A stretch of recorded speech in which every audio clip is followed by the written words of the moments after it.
देखिए ये दीर्घवृत्त का समीकरण था, इसको मानक समीकरण में बदलेंगे, 16 से भाग कर देंगे प्रत्येक पद को। एक बार फिर देख लीजिए, तो आपके पास ये आ जाएगा। यहाँ पर इसकी तुलना कर लेंगे, एक्स स्क्वायर बटे ए स्क्वायर वाई स्क्वायर बटे बी स्क्वायर बराबर 1 से। ए स्क्वायर का मान 1, बी स्क्वायर का मान 16, ए का मान 1, बी का मान यहाँ से 4 आ रहा है। बी ए से बड़ा है, इसका मतलब इसकी दीर्घ अक्ष वाई अक्ष होगी और लघु अक्ष एक्स अक्ष, यानी ये वाला होगा। उत्केंद्रता निकालेंगे, उत्केंद्रता निकालने के लिए वर्गमूल 1 माइनस लघु अक्ष बटे दीर्घ अक्ष। लघु अक्ष कौन सी है एक बार देख लो ध्यान से, एक्स अक्ष है। एक्स अक्ष पे ए है होता है और वाई अक्ष पर बी होता है, यहाँ साफ साफ पता लग रहा है। एक्स स्क्वायर बटे ए स्क्वायर वाई स्क्वायर बटे बी स्क्वायर, तो यहाँ से ए स्क्वायर बटे बी स्क्वायर का मान, दोनों का मान रख के उत्केंद्रता निकल आएगी।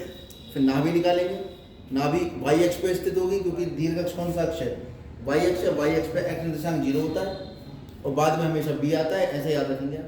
तो 0 प्लस माइनस बी मान रख दिया, नाभि निकल आई। फिर दीर्घ अक्ष की लंबाई, दीर्घ अक्ष आपके पास वाई अक्ष है, वाई अक्ष पर लंबाई 2 भी होती है, तो ये वाली लंबाई यहाँ से यहाँ तक की ये है अक्ष की लंबाई। इसके बाद लघु अक्ष की लंबाई 2a आ गई, 2 गुणा 1। उसके बाद नाभिलंब जीवा की लंबाई 2 गुणा लघु अक्ष का वर्ग यानी a का वर्ग बटे b, याद रखेंगे। मान लगा दिया हमने, 1/2 ये निकला। अब नियता का समीकरण,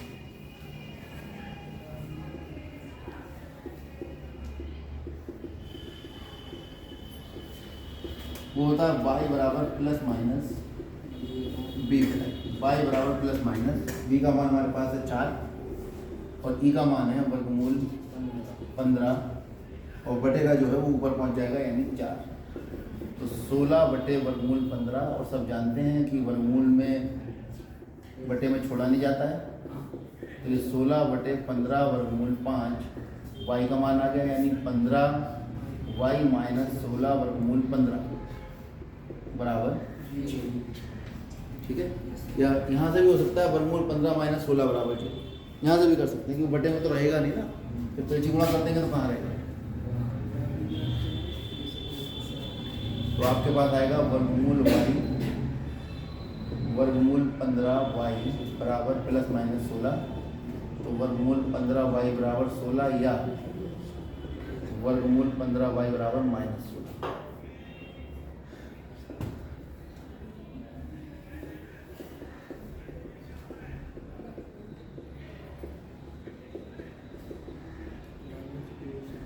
ये आपके पास। इसके बाद हमसे पूछा है उसने, नाभिलंब जीवा भी निकलवा दिया हमने, लघु दीर्घ अक्ष भी निकल गया, शीर्षों के निर्देशांक।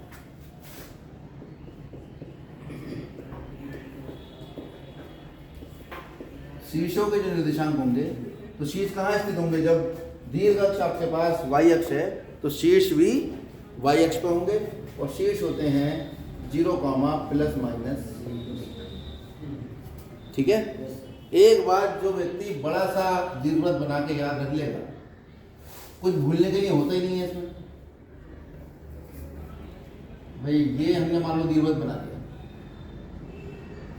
तो ये a होती है लंबाई, ये b होती है, तो ये 0, b हो गया और ये 0, माइनस b हो गया, ये a, 0 हो गया और ये माइनस a, 0 हो गया, ये केंद्र 0, 0 हो गया, ये a, 0 हो गया, ये माइनस a, 0। और अगर ये वाई अक्ष होती तो 0, b, e हो जाता। फोकस जिसे हम नाभि कहते हैं, ये नाभियाँ हैं, ये s और s डैश, ये नाभियाँ कहलाती हैं, ठीक है। यहाँ पर नियता आएंगी, ये नियता है, 2 नियता होंगी, x बराबर ये माइनस a बटा e, और एक नियता यहाँ होगी, ये x बराबर प्लस a। इतनी चीज़ें होती हैं बस इसके। और नाभिलंब जीवा कहाँ होती है, फोकस पर। फोकस पर लंब जीवा जो होती है, इसको यहाँ लिख लेते हैं a, 0, ये ऐसे, ये 90 डिग्री पर होती है, ये जीवा कहलाती है नाभिलंब जीवा। इसका x निर्देशांक a ही होगा, y निर्देशांक हम a का मान समीकरण में रख के निकाल लेते हैं, फिर दोनों के बीच की दूरी निकाल देते हैं, वो 2b² है, ठीक है। कल हमने निकाल के बताया, ठीक है। ये चित्र दिमाग में बैठा लीजिए बहुत अच्छे से, साफ साफ बनाइए पूरे एक पेज पर। जब आप इसे बना लेंगे, इसे देखेंगे, इस पर चीज़ों को समझेंगे, ये इसके शीर्ष है, तो भूलने की कोई चीज़ है ही नहीं इसमें।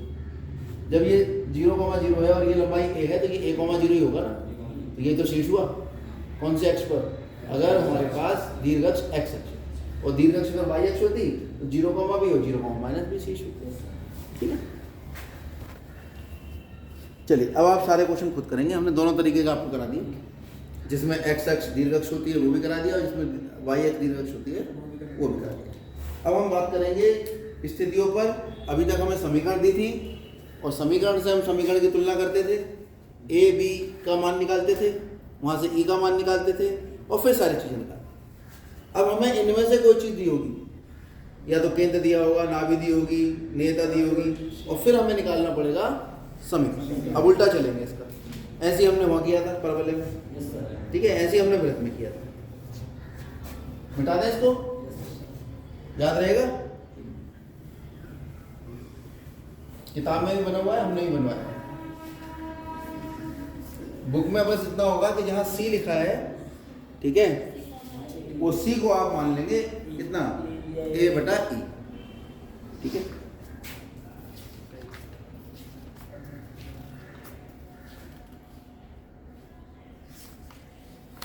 नहीं सी बराबर ए बटा ई, सी बराबर ए ई ले लेंगे, बाकी आपका किताब वाला बिल्कुल मैच कर जाएगा सारी चीजें। चलिए अब हम देखेंगे 10वां सवाल। 10वें सवाल में देखिए यहाँ पे शीर्ष निकलवा लिए थे, और 10वें में शीर्ष दिए हैं, शीर्ष आपको दे दिए। क्या है शीर्ष? 5 कॉमा, और नाभियां भी दे दी। कितनी है नाभियां? तो ये तो क्लियर हो रहा है साफ साफ कि इसका जो दीर्घ अक्ष है वो कौन सा अक्ष है? एक्स अक्ष। तो सीधे सीधे इसकी तुलना कर लेंगे हम किससे? a, 0 से, और नाभि कितनी होती है हमारे पास? a, 0, वो भी प्लस है तो प्लस, माइनस है तो माइनस, माइनस लेंगे तो माइनस से माइनस कट जाएगा, ठीक है, प्लस लेंगे तो प्लस है। यहाँ से साफ साफ हमें पता लग गया कि a बराबर है 5 और ए ई बराबर है 4। कोई समस्या है यहाँ पर? ए का मान यहाँ रख दो, ये आ जाएगा 5 गुणा ई बराबर 4। पता लगा ई का मान भी निकल आया 4/5। ठीक है, जब हमारे पास दीर्घ अक्ष एक्स अक्ष है, वो इससे पता लग रहा है कि शीर्ष और नाभि कहाँ है। ये दोनों एक्स अक्ष में स्थित है। अगर ये एक्स अक्ष पर है तो एक्स अक्ष ही दीर्घ अक्ष होगा, दीर्घ अक्ष पर ही शीर्ष और नाभियां होती हैं। आप याद रखें। तो आपको याद होगा ये वाला फॉर्मूला, बी स्क्वायर बराबर ए square into 1 minus E square. ये कब होता है? यहाँ पर साफ साफ पता लग रहा है कि दीर्घ अक्ष जो है एक्स अक्ष है, ये वाली बात है। तो ये हमें सूत्र पता है, इस सूत्र में हम मान लगा लेंगे। बी का मान तो ज्ञात करना है हमें, ए का मान कितना है? चलो अंदर गुणा कर दो, ए स्क्वायर माइनस ए स्क्वायर ई स्क्वायर। ए का मान कितना है? 5 माइनस ए ई का मान कितना आ जाएगा? ए का मान 5 है और ई का मान 4/5 है। और वैसे भी यहाँ आ ही रहा है, ए ई का मान कितना? 4। जहाँ दिमाग लगाने की जरूरत नहीं इसका, ठीक है। यहाँ 5 का वर्ग होगा, 25 माइनस 16 कितना आ गया? 9। तो बी का मान कितना आ गया? तो बी का मान 3 आ गया। अब तो कुछ बचा ही नहीं भाई। पर दीर्घवृत्त का समीकरण होता क्या है? एक्स स्क्वायर बटे ए स्क्वायर प्लस वाई स्क्वायर बटे बी स्क्वायर बराबर 1। ए भी पता लग गया और बी भी पता लग गया। क्वेश्चन खत्म। मैं लिख दूँ?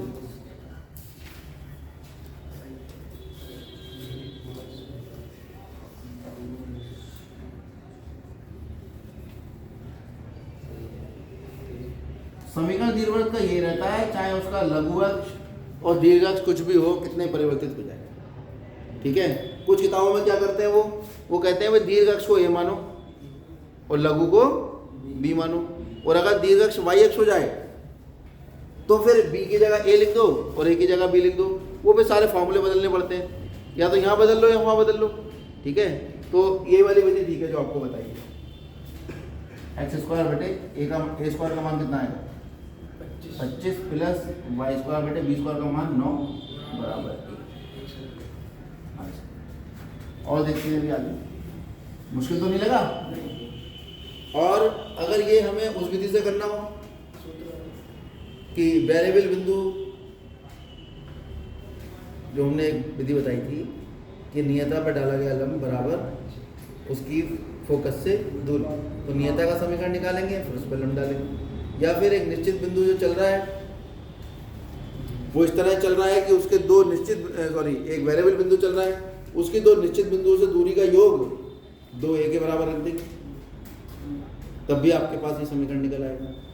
जिन्होंने परिभाषा समझी है वो मेरी बात समझ पा रहे होंगे कि दो बिंदु ये वाले ये नाभि जो होती हैं S और S डैश, और यहाँ अगर मैं P बिंदु लेता हूँ तो PS plus P S dash बराबर दीर्घअक्ष की लंबाई 2, वहाँ से भी निकल के आ जाता है अगर सबसे आसान तरीके से करना। वहाँ खाली कैलकुलेशन करनी, दिमाग लगाना ही नहीं, ये तो पता ही है दीर्घअक्ष है। ये वैसे सबसे सही तरीका है, ज़्यादा कंफ्यूज हुए तो 11वां सवाल देखिए। 11वें में उसने कहा है शीर्ष जो हैं दीर्घवृत्त के वो कितने हैं? 0, प्लस माइनस 13, और नाभियाँ 0, प्लस माइनस 5। तो दीर्घवृत्त का दीर्घ अक्ष कौन सा होगा? y अक्ष होगा। अतः शीर्ष जो होंगे जिसका y अक्ष होता है वो होता है 0, प्लस माइनस b। तो 0, प्लस माइनस 13 से तुलना हो जाएगी तो b बराबर 13 आ गया। और नाभि कितनी होती है? 0, प्लस माइनस b थी, और यहाँ कितनी दी है नाभि? 0, प्लस माइनस 5। तो b e बराबर कितना हो गया? 5। यहाँ पे b का मान लगा लो, e का मान निकला 5। फिर से अब जिसमें दीर्घ अक्ष y अक्ष होती है वहाँ पे ये वाला जो सूत्र है वो बदल जाता है। a स्क्वायर बराबर b स्क्वायर इंटू 1।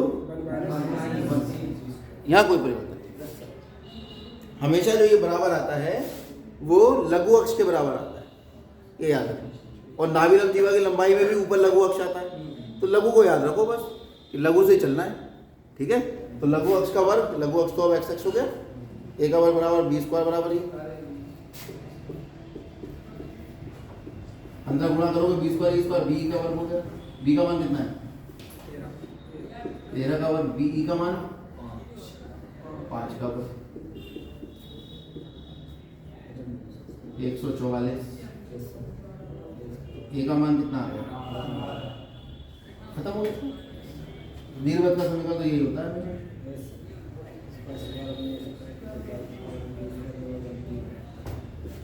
अब कोई बच्चा ऐसे भी मुश्किल कह सकता है क्या? नहीं।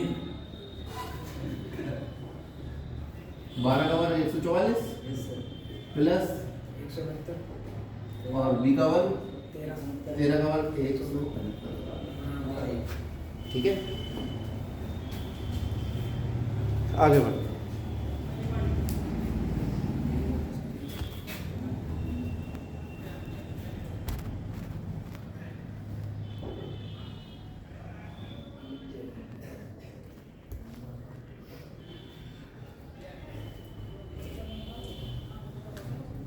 और घुमाया इसने क्वेश्चन को। 16वें सवाल में देखते हैं। 16वें सवाल में उसने कहा है कि भाई दीर्घ अक्ष की लंबाई 16 है,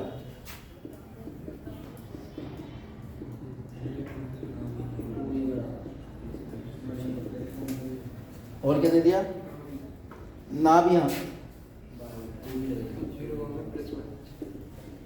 नाभियां हैं आपके पास 0, प्लस माइनस 6। तो दीर्घअक्ष कौन है ये तो हमें नहीं पता, लेकिन नाभि से ये पता लग गया कि दीर्घअक्ष कौन सी अक्ष है, क्योंकि नाभि कौन से अक्ष पे स्थित है? y अक्ष पे। और जो जिस अक्ष पे नाभियां होती हैं वही दीर्घअक्ष होता है ना। तो यहाँ से स्पष्टतया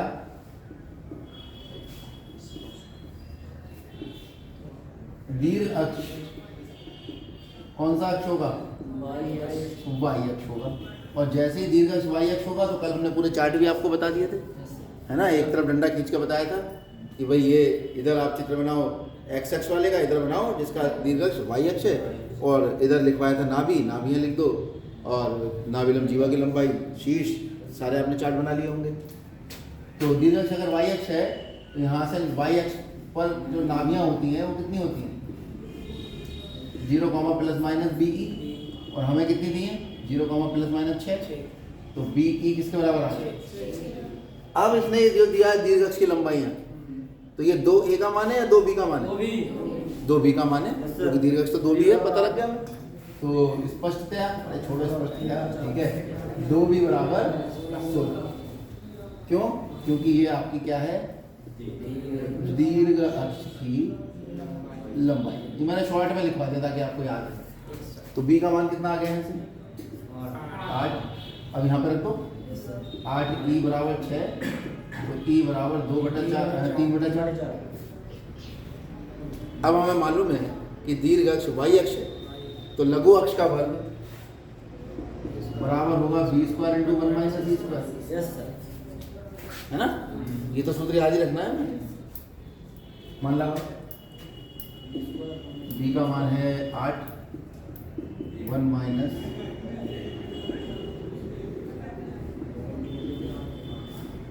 64 × 1 - 9/16।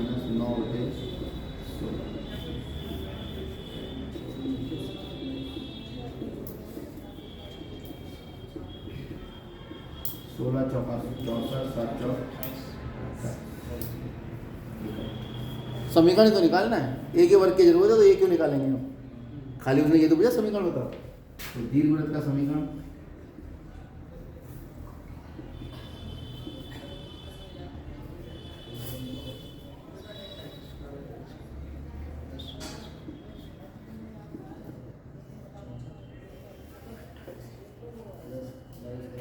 बी के वर्ग का मान 64। नोट